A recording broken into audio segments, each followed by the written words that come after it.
Olá! Hoje nós vamos para o capítulo 4 do primeiro livro de Macabeus. Primeiro livro de Macabeus, capítulo 4. Hoje nós temos 3 coisas muito importantes. Primeiro, a vitória de Emaús, ou seja, o exército sírio ele está se preparando, liderado por Gorgias, para entrar ali em Jerusalém a partir de Emaús, tá bom? Na subida de Bet-Horon. Vai haver, então, um embate entre os judeus, liderado por Judas Macabeu, e o exército sírio. Muito bem, segundo momento, vai ser a primeira campanha de Lísias. Lembra quem que é o Lísias? Lísias foi aquele que foi deixado como regente, que era o primeiro-ministro, o vizir, ali do rei Antíoco. Ele também vai investir contra os judeus. E o terceiro momento vai ser a purificação a purificação, a tomada do templo novamente pelos judeus e a purificação do templo, reconstruindo o templo, limpando o templo e purificando o templo. Isso significa que você já percebeu que os judeus vão conseguir retomar o templo e purificá-lo para o uso novamente. É muito interessante. São 3 vitórias que nós vamos ver hoje. 3 vitórias dos judeus. A vitória em relação à Batalha de Emaús, a vitória contra Lísias e a vitória, o fato deles terem conseguido readquirir e retomar o templo para si novamente. Muito interessante, muito importante esse momento. Tanto é que esta festa da purificação do templo, ela vai ser marcada para o resto da vida, até hoje, como uma festa chamada Hanukkah, que geralmente se celebra em dezembro, Hanukkah, chamado Festa das Luzes também, que nós vamos entender mais no segundo livro de Macabeus, tá bom? Vamos ler? Então, peço a você que dê um joinha, clica aí um like, para me ajudar a divulgar esse vídeo. Quero pedir a você também que chame mais pessoas para fazer com a gente essa caminhada, outras pessoas para você chamar aqui para vir fazer o curso com a gente, lendo a Bíblia todos os dias, um capítulo por dia, aprofundando, tá bom? Vamos lá? Então vamos ler? Bíblia na mão, Espírito Santo no coração. Hoje o capítulo 4, como eu disse para você, é um capítulo de vitórias. Vamos lá. Tomando consigo 5.000 soldados de infantaria e 1.000 cavaleiros de elite, Gorgias se pôs a caminho à noite para surpreender o acampamento dos judeus e atacá-lo de improviso. A gente da fortaleza servia-lhe de guia, mas Judas o soube e, com seus destemidos companheiros, saiu para esmagar aquelas forças do rei que tinham ficado perto de Emaús, enquanto as tropas estavam espalhadas na planície. Chegou Gorgias à noite ao acampamento de Judas, mas não encontrou ninguém. Pôs-se então à sua procura nas montanhas, dizendo: fugiram diante de nós.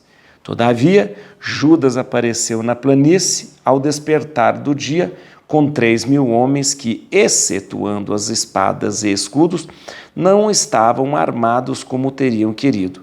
Entrementes, viram eles o campo dos gentios, poderoso, fortificado de cavalaria, e os próprios inimigos prontos para o combate. Não temais seu grande número, disse Judas aos seus companheiros, e não temais seu choque. Lembrai-vos como nossos pais foram salvos no Mar Vermelho, quando o faraó os perseguia com seu exército. Gritemos agora para o céu, para que ele se apiede de nós, que se lembre da aliança com nossos antepassados e queira hoje esmagar esse exército aos nossos olhos. Todas as nações saberão que Israel possui um libertador e um salvador. Erguendo os olhos, os gentios viram-nos avançar contra eles e saíram do acampamento para a luta, enquanto os homens de Judas soavam as trombetas. Travou-se a batalha, mas os inimigos, derrotados, puseram-se em fuga através da planície. Os últimos tombaram sob a espada, enquanto eram perseguidos até Gazara e as planícies de Idumeia, de Azoto e de Jâmnia, e sucumbiram cerca de 3.000 homens. Então Judas parou de persegui-los, voltou atrás com suas tropas pelo mesmo caminho e disse: não penseis nos despojos, porque outro combate nos aguarda. Górgias está perto de nós, nas montanhas com suas forças. No momento, enfrentai os inimigos e combatei. Depois podeis apoderar-vos de seus despojos com toda tranquilidade. Ainda Judas falava quando alguns homens apareceram e olharam do alto da montanha. Viram que o exército tinha se postado em fuga e que o acampamento se queimava, porque a fumaça que se percebia indicava o que tinha acontecido. À vista disso, todos foram tomados de grande espanto e, certificando-se de que o exército de Judas se achava na planície, pronto para o combate. Fugiram todos para a terra estrangeira. Judas voltou para saquear o acampamento e seus homens apoderaram-se de muito ouro, prata, jacinto, púrpura marinha e grandes riquezas. Ao voltarem, cantavam hinos e elevavam ao céu os louvores ao Senhor, exclamando: Ele é bom e sua misericórdia é eterna. Naquele dia foi grande a vitória que se alcançou em Israel. Os gentios que escaparam vieram contar a Lísias o acontecido. Ele ficou consternado e abatido, ouvindo-os, porque Israel não tinha sido tratado como ele quis e porque as ordens do rei não tinham sido cumpridas. Por isso, no ano seguinte, reuniu Lísias 60.000 infantes escolhidos e 5.000 cavaleiros para lutar contra os judeus. Esse exército veio da Idumeia acampar em Betsur. Judas foi ao encontro com 10.000 homens. A diferença, eles com 60.000 e Judas com 10.000 homens. Tendo ante os olhos esse poderoso exército, rezou nestes termos: Sede bendito, Salvador de Israel, vós que quebrastes a força do gigante pela mão do vosso servo Davi, e entregaste os exércitos estrangeiros às mãos de Jonatas e do seu escudeiro. Entregai esse exército ao poder do povo de Israel e confundi nossos inimigos com suas tropas e sua cavalaria. Inspirai-lhe o terror, fazei derreter seu orgulho audaz, que eles sejam sacudidos e pisados. Derrubai-os pela espada dos que vos amam e que todos aqueles que conhecem vosso nome cantem vossos louvores. Travou-se então o combate e o exército de Lísias do exército de Lísias tombaram 5.000 homens que sucumbiram diante deles. Vendo seu exército posto em fuga e os judeus cheios de bravura, prontos a viver ou morrer, valentemente voltou Lísias a Antioquia para arregimentar tropas de mercenários com o intuito de reaparecer na Judéia com um exército mais forte. Muito bem. Judas e seus irmãos disseram então: Eis que nossos inimigos estão aniquilados. Subamos agora para purificar e consagrar consagrar de novo os lugares santos. Reunido todo o exército, subiram ao Monte Sião, contemplaram a desolação dos lugares santos, o altar profanado, as portas queimadas, os átrios cheios de arbustos que tinham nascido como num bosque, ou sobre as colinas os aposentos demolidos. Rasgando suas vestes, eles se lamentaram muito e cobriram as cabeças com cinzas. Prostraram-se com o rosto por terra, tocaram as trombetas e ergueram clamores ao céu. Então Judas encarregou alguns homens para combater os soldados da fortaleza, enquanto purificava o templo. Escolheu os sacerdotes sem mancha e zelosos da lei, os quais purificaram o templo, transportando para lugar impuro as pedras contaminadas. Consultaram-se entre si os que deveria fazer com o altar dos holocaustos, que havia sido profanado. Tomaram a excelente ideia de demoli-lo, para que não recaísse sobre eles o opróbrio vindo da mancha dos gentios. Destruíram-no, portanto, e transportaram suas pedras a um lugar conveniente sobre a montanha do templo, aguardando a decisão de algum profeta a esse respeito. Tomaram pedras não talhadas, segundo a lei, e construíram um novo altar, semelhante ao primeiro. Restauraram o santuário, assim como o interior do templo, e purificaram os átrios. Fizeram novos vasos sagrados e transportaram ao santuário o candelabro, o altar dos perfumes e a mesa. Queimaram incenso sobre o altar e acenderam as lâmpadas do candelabro, que voltaram a brilhar no interior do templo. Colocaram pães sobre a mesa e suspenderam os véus, terminando completamente o seu trabalho. No dia 25 do 9º mês, isso é, do mês de Quisleu, ou Casleu, mês de Quisleu, do ano 148, eles se levantaram muito cedo e ofereceram um sacrifício conforme a lei, sobre o novo altar dos holocaustos que havia sido construído. Foi no mesmo dia e na mesma data em que os gentios haviam profanado que o altar foi de novo consagrado ao som de cânticos, das harpas, das liras e dos símbolos. Todo o povo se prostrou com o rosto em terra para adorar e bendizer ao céu aquele que os havia conduzido ao triunfo. Prolongaram por 8 dias a dedicação do altar, oferecendo com alegria holocaustos e sacrifícios de ação de graças e de louvor. Adornaram a fachada do templo com coroas de ouro e pequenos escudos. Consagraram as entradas do templo e os quartos nos quais colocaram portas. Reinou uma alegria imensa entre o povo, e o opróbrio das nações foi afastado.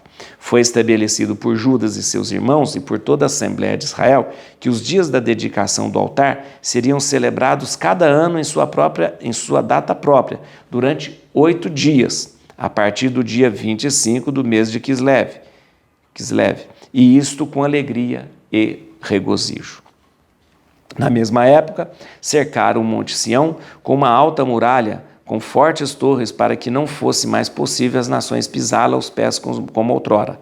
Judas pôs ali tropas para guardá-la e fortificou também Bet-sur para protegê-la, a fim de que o povo tivesse uma muralha na direção da Idumeia. Muito bem, gente, nós temos aqui 3 vitórias, a gente poderia dizer 3 milagres que acontecem aqui, milagres mesmo, 3 vitórias. A vitória de Emaús, a vitória contra Lísias e a vitória que eles conseguem de novo retomar o templo, purificar e consagrar o templo. Vamos começar pela vitória aqui de Emaús. Olha que interessante a estratégia militar. Eu gosto muito de lembrar, porque os judeus são muito estratégicos e é interessante como acontece tudo. Atenção, preste atenção. A 11 quilômetros de Jerusalém está a cidade de Emaús. Os sírios acamparam ali. Estavam preparados ali para invadir Jerusalém e dominar todos os judeus, dominar as tropas de Judas Macabeu, dominar todos ali. Judas Macabeu ficou sabendo que eles estavam, claro, tem informante, tem espião, ficou sabendo que eles avançariam naquela noite. Para chegar de madrugada. Geralmente você avança à noite para de madrugada acontecer a batalha. Batalha com o sol da manhã é bem menos desgastante do que você batalhar ao meio-dia. Batalhar ao meio-dia é morte certa para os 2 exércitos. Então a batalha geralmente acontece pela manhã. Muito bem, ele ficou sabendo, eles vão vir, eles virão aqui com as tropas. O que ele pensa? Ele falou assim, já que eles estavam acampados perto de Jerusalém e o exército sírio perto de Emaús, Judas Macabeu, grande estrategista, fala o seguinte, vamos sair do acampamento. Vamos sair do acampamento e deixar o acampamento sem ninguém. E para onde nós vamos? Nós vamos dar a volta e vamos para o acampamento dos sírios. Por quê? Olha a cabeça do Judas. O Gorgias, que é o general, ele vai sair com um destacamento de 5.000 homens ali do acampamento. Pá! Então, com 5.000 homens, ele avança sobre o nosso acampamento. Com 5.000 homens, ele avança sobre o nosso acampamento. Quando ele chegar no acampamento dos judeus, não vai ter ninguém lá. Ora, não tendo ninguém lá, onde estão os judeus? Lá no acampamento dos sírios. Já que Gorgias está com todo esse pessoal lá, o que eles fazem? Eles caem em cima do acampamento dos sírios. E foi justamente o que aconteceu. Já de madrugada, os judeus saem do seu acampamento, esvaziam o acampamento dos judeus e já fica de tocaia no acampamento dos sírios. Os sírios pegam uma grande parte do seu acampamento, junto com o general Gorgias, e sai em direção ao acampamento dos judeus. Chegando lá, não encontra ninguém. Eles falaram, nos enganaram, nos enganaram. Quando esse pessoal está todo aqui no acampamento dos judeus que está vazio, ficou lá atrás desprotegido, o acampamento dos sírios completamente desprotegido. Judas Macabeu percebe a vulnerabilidade do acampamento dos sírios e atacam. Pá! Atacam. E atacam e arrasa, acabou. Judas Macabeu fala assim, ó, agora prepare, não vamos pegar despojos agora. Porque aí ele falou assim, porque aí o pessoal começou a querer pegar os despojos, ele falou, não, agora não. Se prepare porque o Gorgias vai voltar com o exército. Se prepare, se prepare. E Judas Macabeu falou assim, ó, ninguém pega despojo, ninguém pega botim de guerra, nada disso. Vamos subir para as montanhas e vamos esperar de novo o Gorgias voltar. Porque nesse momento o Gorgias começou a voltar com o exército. Quando Gorgias chega com o exército, está lá nas montanhas o Judas Macabeu com seu exército esperando. E eles vêm e começa o combate. Os sírios, vendo que eles não iam vencer, foge e abandona o campo de batalha. Aí sim, como que ele chama? O Judas Macabeu falou, agora sim, agora vocês podem pegar os despojos, pegar tudo. E eles pegam ouro, prata, púrpura marinha, púrpura violeta, tudo, pegou.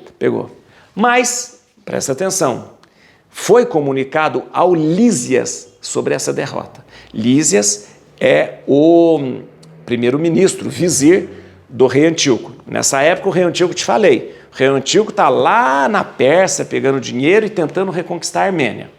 Quem está no comando do império, de todo o reinado ali, é o Antíoco, é o Lísias. Fala, Lísias, ó, nós levamos uma derrota, tivemos uma derrota cachapante lá, horrível. O Lísias fala, não é possível. Aí o Lísias faz o seguinte, ele programa para o ano seguinte vir com uma tropa enorme. Aí ele vem com 60 mil homens, mais cavaleiros, contra o exército de Judas Macabeu.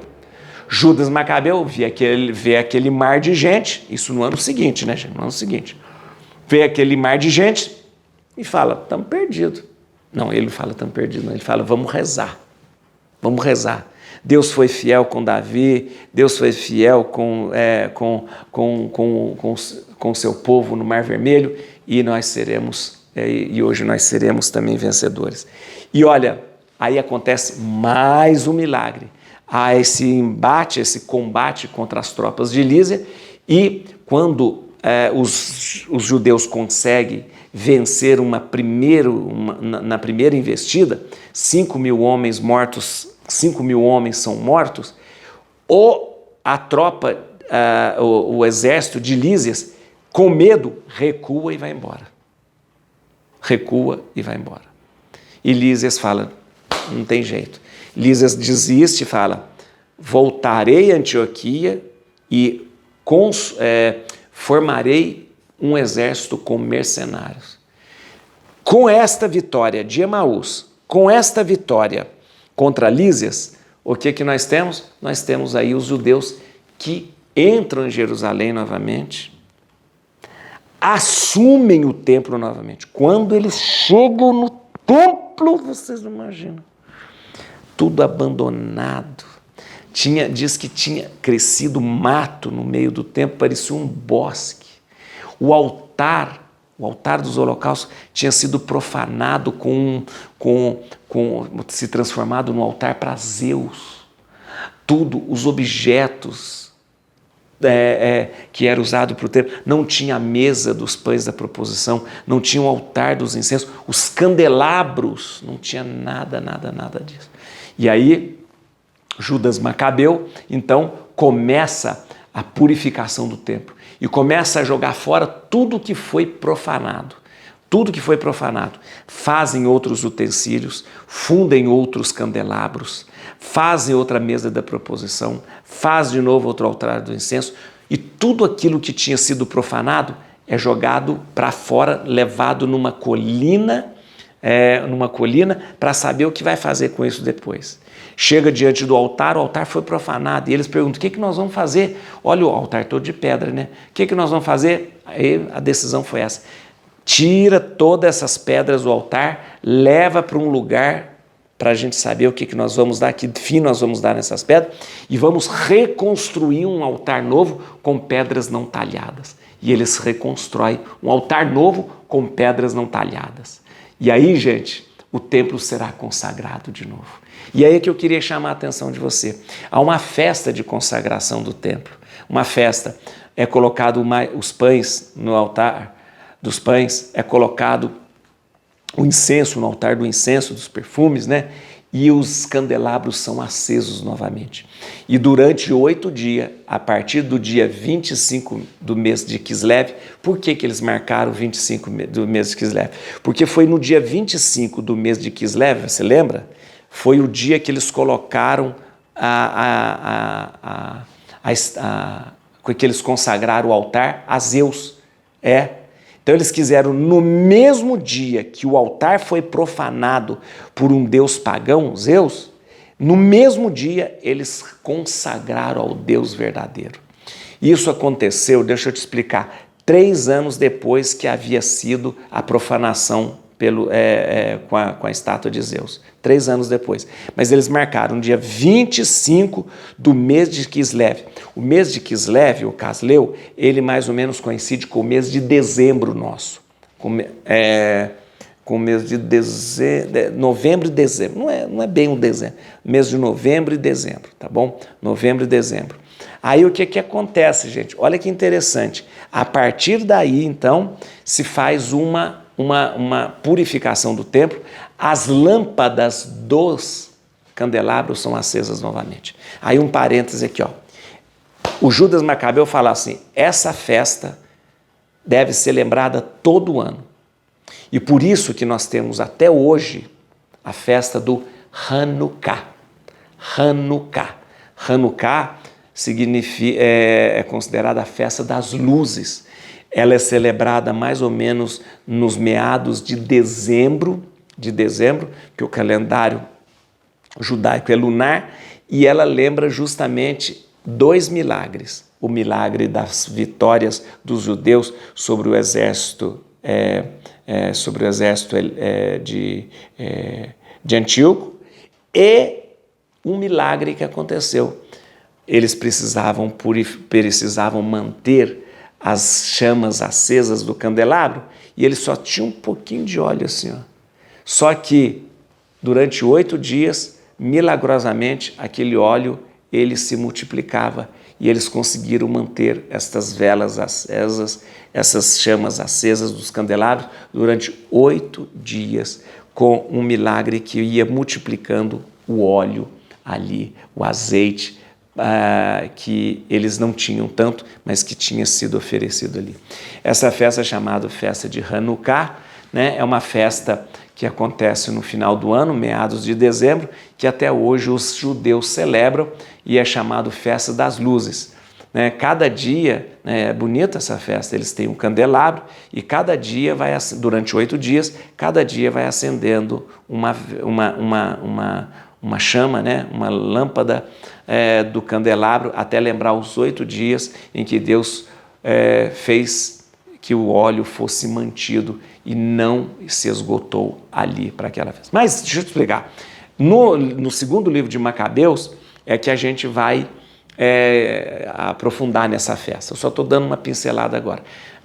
Aqui em São Paulo, né, onde eu estou, a gente tem uma comunidade judaica muito forte. Então, quando chega no mês de dezembro, né, junto com as comemorações do Natal cristão, que nós celebramos, a gente vê muita celebração do Hanukkah, né? A gente vê em várias praças, em vários lugares, o candelabro com as lâmpadas que vão se acendendo a cada dia, né, durante 8 dias. Né? Tá bom? Mas depois a gente explica isso quando a gente for estudar o segundo livro de Macabeus. Vamos lá, alguns versículos agora para a gente entender aqui. São poucas coisas. Eu gosto de chamar a atenção nesses versículos, só para que a gente tenha uma localização histórica e tal, até geográfica também. Vamos lá. Versículo 15. Os últimos tombaram sob a espada, né, enquanto eram perseguidos até Gazara e as planícies de Idumeia, de Azoto e de Jâmia, e sucumbiram cerca de 3.000 homens. Isso aqui, na verdade, é o relato aqui da primeira batalha, é a Batalha de Emaús, e aqui ele fala dessa região Gazara. Onde que é Gazara? Gazara fica a 35 quilômetros de Jerusalém, a noroeste de Jerusalém. Noroeste, 35 quilômetros do noroeste de Jerusalém. Idumeia, onde que fica Idumeia? Idumeia fica no sul, né? No sul de Jerusalém, né? No sul de Jerusalém, no sul da Judéia, na verdade. No sul da Judéia, mais a oeste da Judéia, no sudoeste da Judéia, é isso mesmo, né? Então você vê que a dispersão foi terrível. É gente para cima, para baixo, por causa das forças do exército de Judas Macabeu. Muito bem, versículo 23, só como curiosidade. Judas voltou para saquear o acampamento, né? E seus homens apoderaram-se de muito ouro, prata, jacinto, púrpura marinha e grandes riquezas. Púrpura marinha, só para curiosidade, a púrpura que geralmente nós conhecemos, né, é a púrpura violeta, né, púrpura violeta, que é uma púrpura chamada tekelet, né, mas existia uma púrpura marinha que era caríssima, ela era vermelho escuro. Púrpura é um corante, né? A púrpura marinha, ela era produzida na cidade de Tiro, por isso marinha, né? No litoral, né? Então, era uma púrpura caríssima e ela era vermelho escuro. Vamos lá, versículo 28. Por isso, no ano seguinte, reuniu Lísias 60.000 infantes escolhidos e 5.000 cavaleiros para lutar contra os judeus. Muito bem, no ano seguinte, qual ano seguinte? Qual o ano seguinte que ele fez isso? No ano seguinte é o ano de 164 a.C. Então você vê aí, nós temos aí os judeus tendo que enfrentar, desde Matatias, desde o ano 166, essa oposição do rei Antíoco. Então nós já estamos no ano 164, já se passaram 2 anos e tendo que enfrentar. Olha que batalha. Então no ano 164, Lísias voltará com o exército, né, para tentar dominar e tentar acabar com o exército de Judas Macabeu. 29, versículo 29, que exército é esse? Esse exército veio da Idumeia, acampar em Bet-sur. Judas foi ao encontro com 10.000 homens. Muito bem, isso é importante lembrar. Lísias, olha aqui, vamos pegar no mapa? Então vamos pegar no mapa. Lísias contornou, Lísias é o primeiro-ministro, que está no lugar de Antíoco. Lísias desceu lá de cima, da Antioquia. Ele vem pelo mar, ele contorna o litoral, entra por Bet-sur, no sul da Judéia, para vir até Jerusalém. Está entendendo? Lísias desce pelo litoral, entra aqui perto de Bet-sur, para entrar, no sul da Judéia, né? Para entrar aqui em Jerusalém. Está vendo? Muito bem.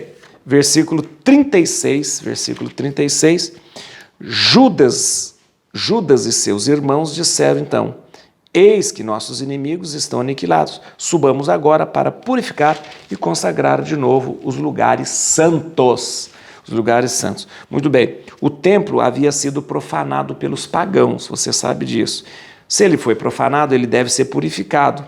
E se ele foi purificado, ele deve ser novamente consagrado.